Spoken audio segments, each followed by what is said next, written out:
Welcome to Inspire and Move, the show that inspires you to create, connect, and grow. I'm going to bring you meaningful conversations, aha moments, and all the motivation you need to up-level every part of your life. I'm Ali Aruda, founder of Inspire and Move, and your personal hype girl. I've gone from fashion school to celebrity stylist to corporate marketing to brick-and-mortar entrepreneurship with my husband, each time learning incredible lessons how to pivot, reimagine, and implement the steps to become successful. I'm passionate about inspiring others to live their best life, a life of joy. We have the power to design a life that we love, because life is too short not to. The best part is that you weren't meant to do this alone. If you feel like you are meant for more, let me ride shotgun with you, and together, let's get you to where you want to go. Hey everyone, welcome back to the Inspire and Move podcast and the Wild Medicine podcast. It has been so long since Dr. Michelle Peris and myself have had a podcast date. Yeah. And today we are going to bang out a bunch of them. How lucky for everyone listening and watching. I mean, so lucky for them. I think maybe that you're going to be my next podcast bestie, just like Christina Bartold. I secretly hoped you were going to say that. If we were to sit here, and this is interesting, this is a trick question because you are Dr. Michelle Peris. But Christina and I have done podcasts over Negronis, over Rosé. So what would be your bevy of choice? Don't you have a deal right now with a non-alcoholic? Yes, the Ginny. Okay, we'll have Ginnies. They're go. so delicious. The Yeah. adaptogenic drinks, so delish. Okay, we'll do mocktails for our next. Mocktails. Okay. Well, I'll get those ready for our next episode. Thank you. And then I'll also have to maybe make you a pinned friend Yeah. in my iMessages. Can you please? Yeah, I have a couple spots available. I have a couple spots available. You know, can I just say, I was in Oakville for a really long time running a business, and the warmth in Burlington is unparalleled. I just am so grateful for women in business like yourself that have just been so warm and inviting. I just really am impressed. I really, really am impressed. It's so interesting that you say that because I actually just posted a reel about collaboration versus competition and how when you're in the right rooms, people celebrate you and they want to take content for you and they want to follow you on Instagram and connect with you or know what other events you're going to. And I actually think that's a really interesting conversation to have, which I know we had a complete plan for this episode to be about health, but I think that could be episode 2. Okay. Let's go to female partnerships, business, because you and I talk about this a lot when we are just together in our own time personally. We really do. That we have, I'd say complementary adjacent. Obviously, we do a lot together in terms of your brick and mortar, our brick and mortar, but we just share the same energy in terms of how we like to support each other and cheer each other on and refer each other. Yeah. And I think that is such a power move when it comes to building business as a female entrepreneur. What are your thoughts on that? Yeah, I completely agree. I think for a long time, I was just saying to a masterclass that I was doing this morning to women in my Wild Collective circle, it's wild to me. It's 2026 that women still share with me in office that the most toxic work environment is girl on girl crime. That it's this tear down toxic environment. And so I think the only way to counter what has been historically a long time building is to challenge the narrative by acting in the complete opposite way and being very consistent with that. And, I think the reason I've been very, very intentional with my relationship with you is because you really are through and through. And this behind closed doors, I say the same things as I say to you. You are someone who is such a cheerleader and champion for others. You really want other people to win. And that is such a nice, wholesome feeling. And unfortunately, it can feel rare at times. But collaboration is where the magic and potency happens, right?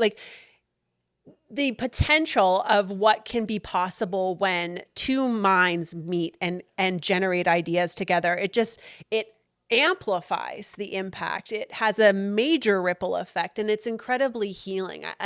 I think this tear down sort of energy is intergenerational. And I think we do actually, there's studies that show this, but that we carry this sort of information in our genes. So unfortunately, for a lot of us, we come by that naturally. And then if I grew up in an environment where women were gossipy and, derogatory. And I just remember thinking like, this doesn't feel good. It feels awful after you engage in that sort of low vibe conversation. Like this just can't be. And so the Wild Collective was completely based on the same premise of like, how can we support each other? How can we have conversations that matter? And the amount of businesses that have bloomed, the amount of entrepreneurship that happens, because when we put ourselves in that environment, when we are in those rooms, you start to really, especially when you feel like the small fish, and right? Like you're like, oh my gosh, if she can do it, so can I. And not only do you rewire your brain in the potential of that, but when someone else kind of grabs their hand and like, you should meet so and so, you are that person. You're constantly messaging me with ideas. Like it's such a wonderful way. Also, how do you want to like reflect on your day? How do you want to reflect on your year? Like, don't you want to feel congruent and really integral with the type of relationships that you're building, with the type of business? I like, not that I ever held unhealthy female relationships intentionally in business, but you can really grind and you can forget the plot and you can build a lot of success on like metrics, vanity metrics, without really looking at like, is this making me happy? Is this working for me? And you can be at that top where everyone else is looking at you and you're like, for me, it was like my marriage wasn't in great shape. My relationship with my children, I was burnt out. I wasn't able to pour into my friendships. Like, what are we doing that all for? So I really, through burnout and through all those experiences, was like, I'm not going to go about it in that fashion. I'm not going to sacrifice. I really want people, I want to link arms with other women who want the same, like that energy of everybody wins when we collaborate, when we share, when we're not thinking about what do I get from it, but like, how can I serve you?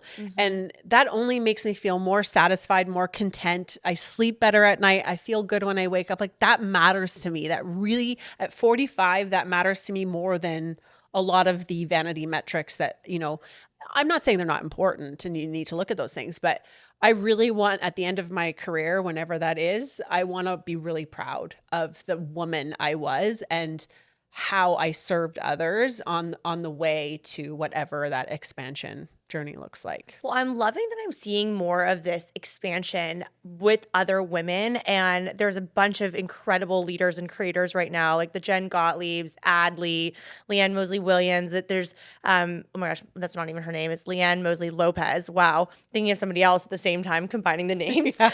And they get together and they just do this like mastermind day, and they create content together and they celebrate each other. Like just the names that are in this room, I love watching that content and seeing the love between one another and how they are cheering each other on. They're adding each other as collaborators. And that is easy for anybody listening and watching. You can do that too. You don't have to have 4 million followers or 1 million followers and make $1 million a month. You can do this if you are literally at the start of your business and wanting to just kind of create a circle. And so much of what I have done, whether it be what we've created at Benchmark Fitness, what I create with my in-person events that are big or small, I create what I wish existed. 100%. What would I like? So why don't I create that? We have an upcoming event that you're a big part of that's called Sweat and Sip in the Vineyard. I love to work out. I like to drink wine.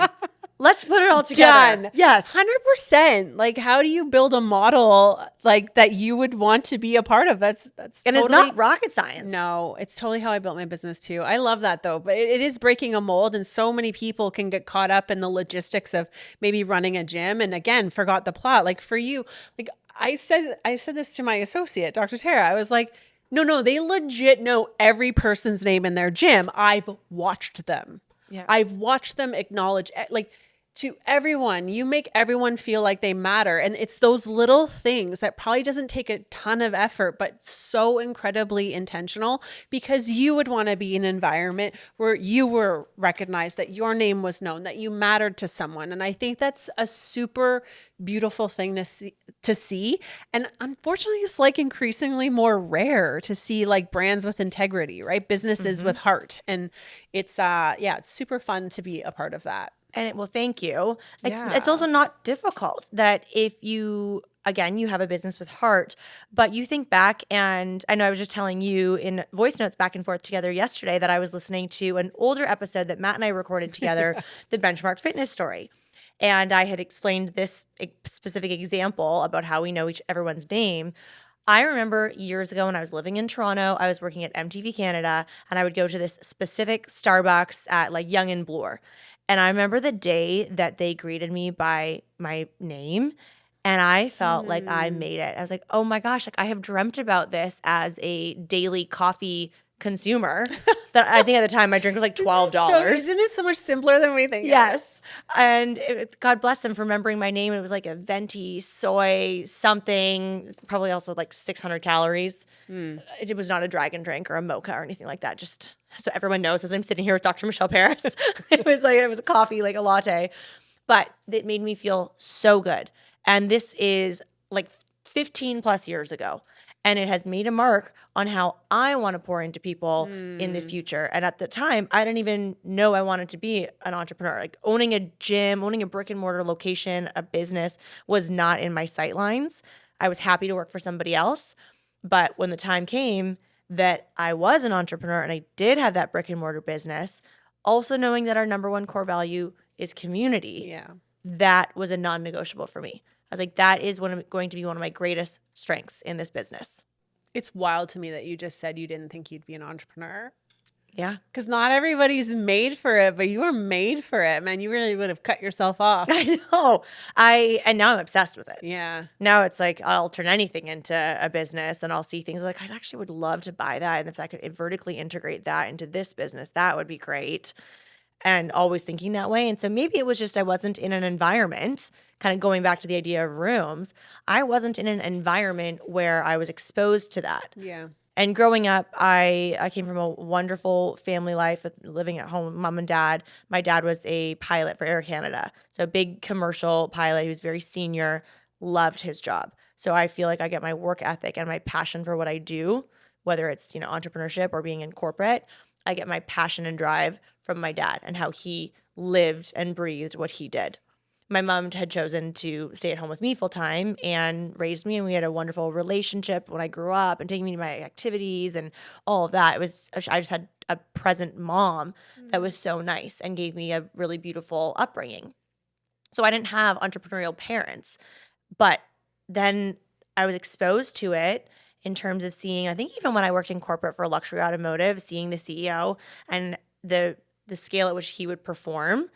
And then I started being exposed to wealth by way of the clients that would buy these luxury vehicles and then plan trips for them and stay in these like luxury hotels and great restaurants. And I was like, okay, all right, I am liking this.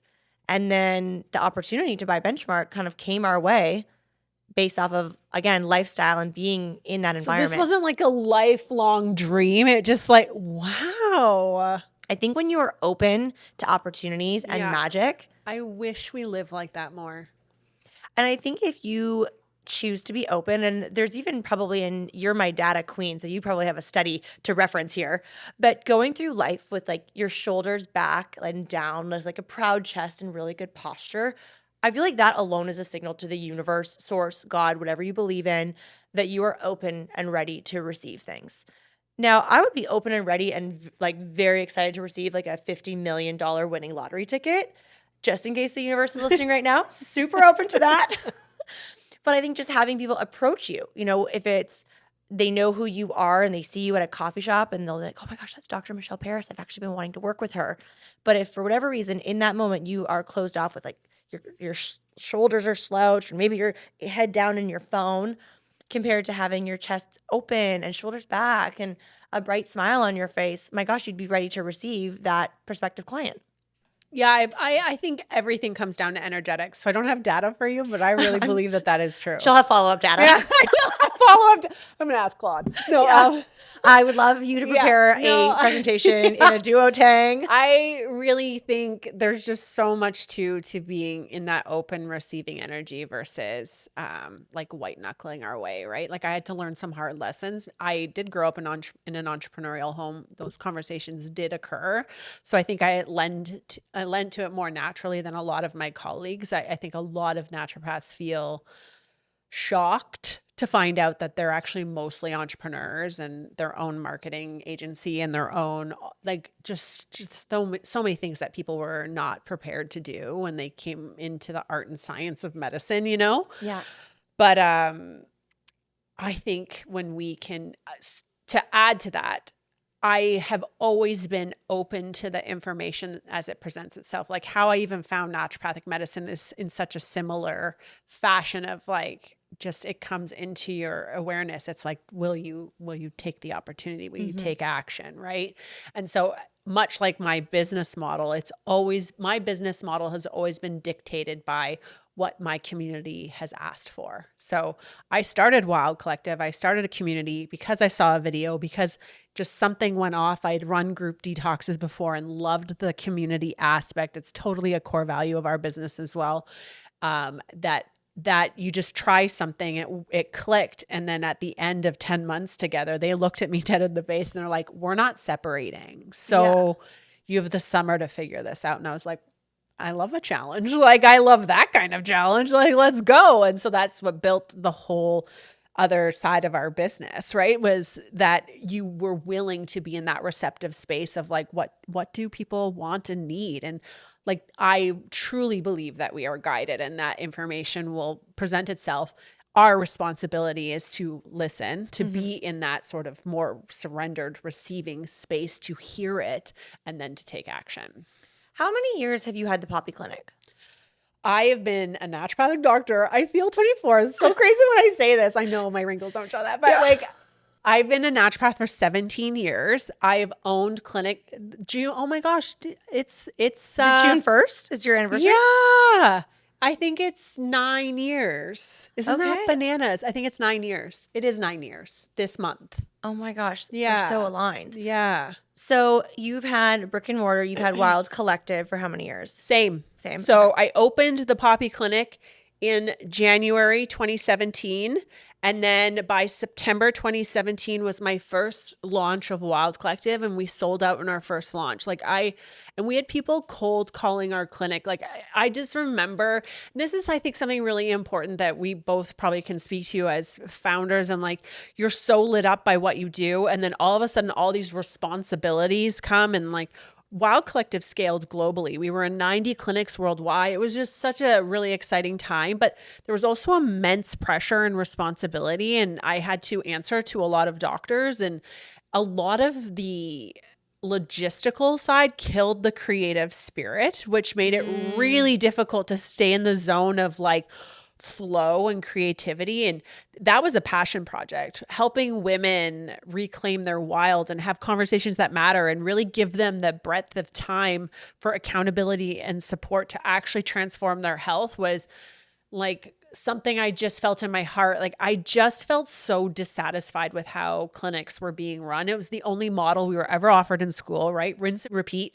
30, 60, 90 appointments. That's it. There's nothing sexy or creative about the offer. And that doesn't suit people. Like, quite frankly, it's hard to implement a conversation like even if it was an in-depth 90-minute conversation, you go back into your life, you have the same stress, you have the same things going on. It is really hard to implement new habits. And so everything, my whole conscious awareness, and you could say this about the gym that you run too, in terms of like, I want to, like, whenever you invite me to a workout class, I go. Why? Because I love being included. I love being pushed. You have the craziest, loveliest eyes ever, where you're half scary and half lovely, where you're like, I lift the weights. Yes. And I love everything about that experience. And same with our community. Is like the reason we have really good maintenance results in weight loss, which is very hard to achieve in Shed, or the reason we've had women who've been with us since day one, 8 years ago in Wild Collective every month, is because when you're a part of something and you actually have time to implement and grow and change, you become an unstoppable force. Like Wild Collective ended up being like this breeding ground for entrepreneurship. And I had no thought in my mind of that happening, but I could list so many businesses that came out of that. And I'm not taking credit for that. These women deserve all the credit. But what becomes possible when we get in those rooms and we actually start to have conversations that matter? And the thing I would add that I think is a critical piece is that we need time together to transform. Mm-hmm. Like we need more than one interaction to be able to like gel and practice and play and fail and cry and try again and not make meaning out of things before you, like the quote, I think it's Napoleon Hill, like how many times do we quit 3 feet from gold? If it was just that one more thing that we did, if someone just said like, no, I believe in you, you've got this, or have you thought of this? There's one girl in MCM, one woman who keeps writing me because she keeps doing the breath work and she's like, this is happening. And this is like, come on. Is it Vicky? She's wonderful. She is. And I wonderful. I love that you brought this up because I was going to be sure to compliment you that what you did for our Mentor Collective Mastermind community with the breathwork experience has gone so far in terms of the feedback that we've gotten from people just like directly of like, oh my gosh, that was amazing. Thank you for sharing this. Thanks for sharing the playlist. Oh my gosh, Dr. Michelle was wonderful. I keep doing it. This comes up. And I know we're going to have a whole conversation around breathwork, nervous system, especially for high achievers. And someone like, I feel like I am like an ideal avatar in terms of like, who needs breathwork? I'm your breathwork facilitator, yes. So I'm going to tell you, yes. I'm on to you. I'm going to use my eyes on you. I think she's going to use the eyes. I've had a great teacher and I know how those eyes go. You're going to lift that way? Yeah. You're not going to do breathwork? Oh, we could take a reel about that. Yeah. Okay. Content break after this. Yeah. Thank you so much for listening. If you loved this episode, it would mean so much to me if you took a few seconds and shared this on social media, sent it to a friend, or left a 5-star review. There is power in community, and I'm so grateful to have you part of mine.